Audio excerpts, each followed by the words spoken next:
Typically on this channel, I talk about my pre-med journey, my journey to medical school to becoming a doctor, but I recently became completely convinced by a lot of the stuff people are saying about Bitcoin, and I think there's going to be a completely new world order in the next 10 to 15 years. So I wanted to talk about it for all the people that listen to this channel, which I know is not that many, but I figure the more I can spread the message, the better. And I'm going to tell you about why I became so convinced and where this conviction actually came from. So if we go back in time when I was in high school, I remember hearing about Bitcoin. And this is a pretty common thing. A lot of people mention that they've heard of it in the past, and my understanding of it was very minimal. I did actually own a little bit of Ethereum back then, but I didn't understand proof of stake versus proof of work. I didn't know anything about Bitcoin. I didn't understand the appeal. I remembered hearing people saying it was going to go to $100,000 a coin, and I thought that was ridiculous. To me, like I said, it was really just about, it was kind of like a different form of gambling. That's what I thought of it as.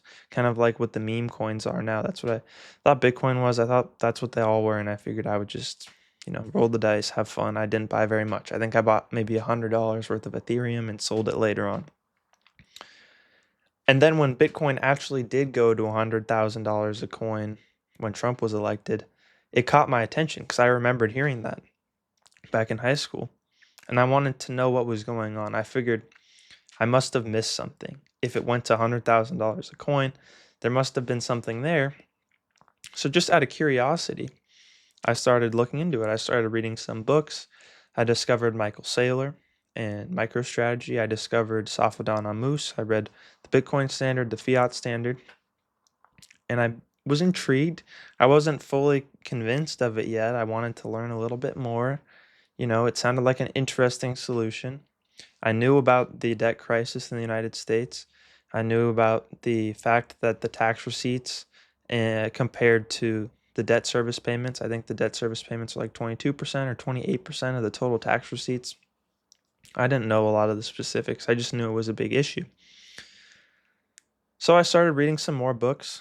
I most recently read How Countries Go Broke by Ray Dalio. I read The Creature from Jekyll Island.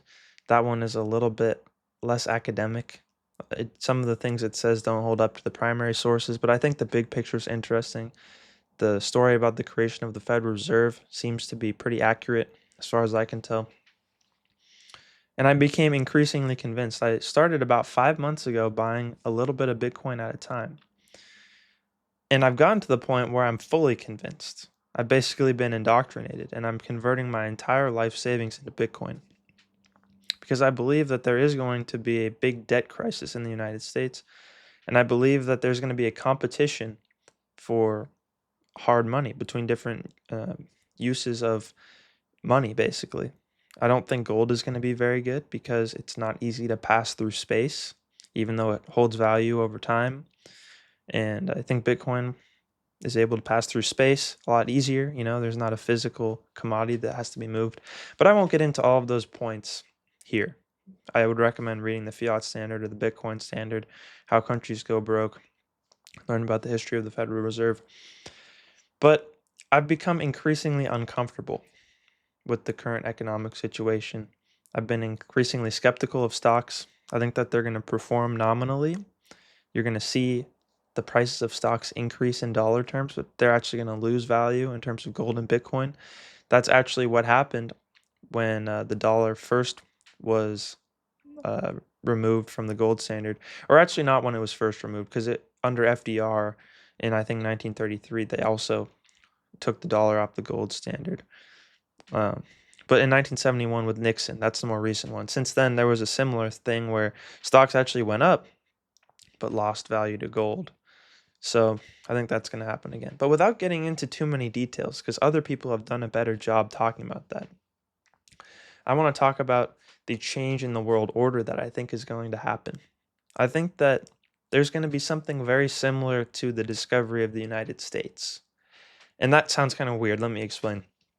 So, the people that discovered the United States were explorers. They were adventurous, they were open minded, they created a whole new form of government, and they were willing to travel across the sea to a brand new land. And as a result, they got a lot of natural resources that were present in the United States. There was a lot of innovation, discovery, and technology. I think the same sort of thing can apply to Bitcoin. I think a lot of open-minded, adventurous, creative, smart people are talking about Bitcoin.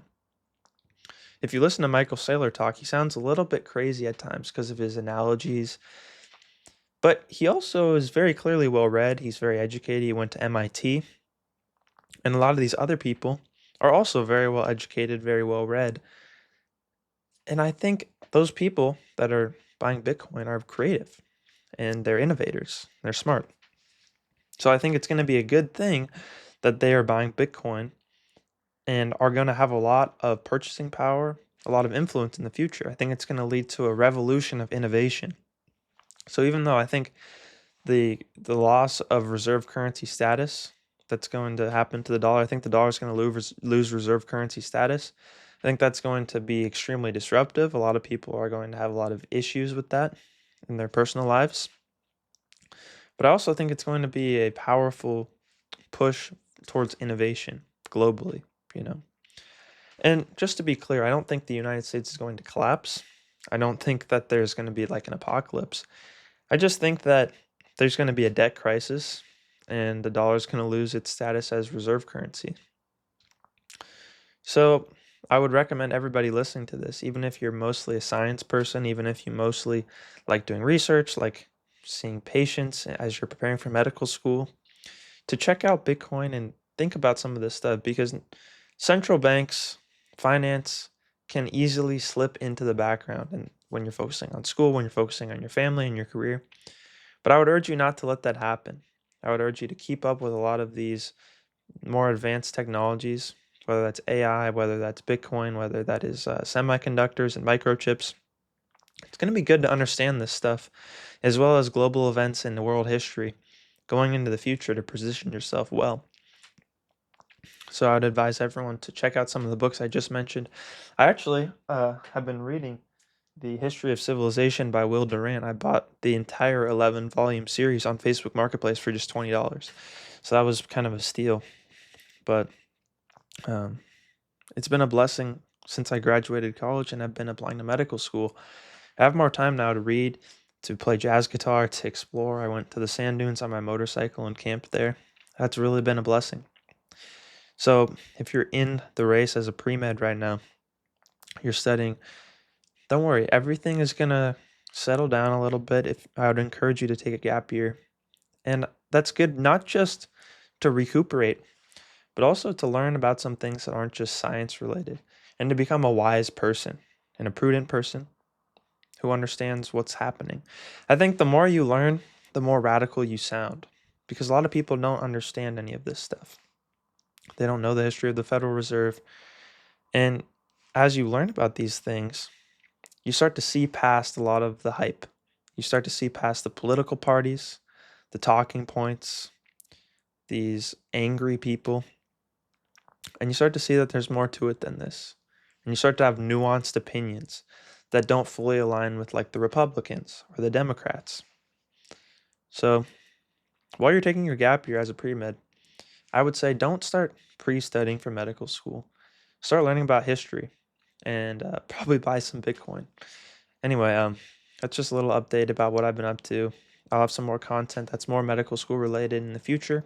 I've done 3 interviews in this cycle so far, and I'll continue to update people as I do more interviews or if I hear back about an acceptance. That's all I've got for this video. Let me know if you like hearing about the economic stuff or you want me to just keep it more related to medical school. If you want to follow me on my journey to becoming a doctor and owner of Bitcoin now, you know what buttons to press. So that's all I got for you today.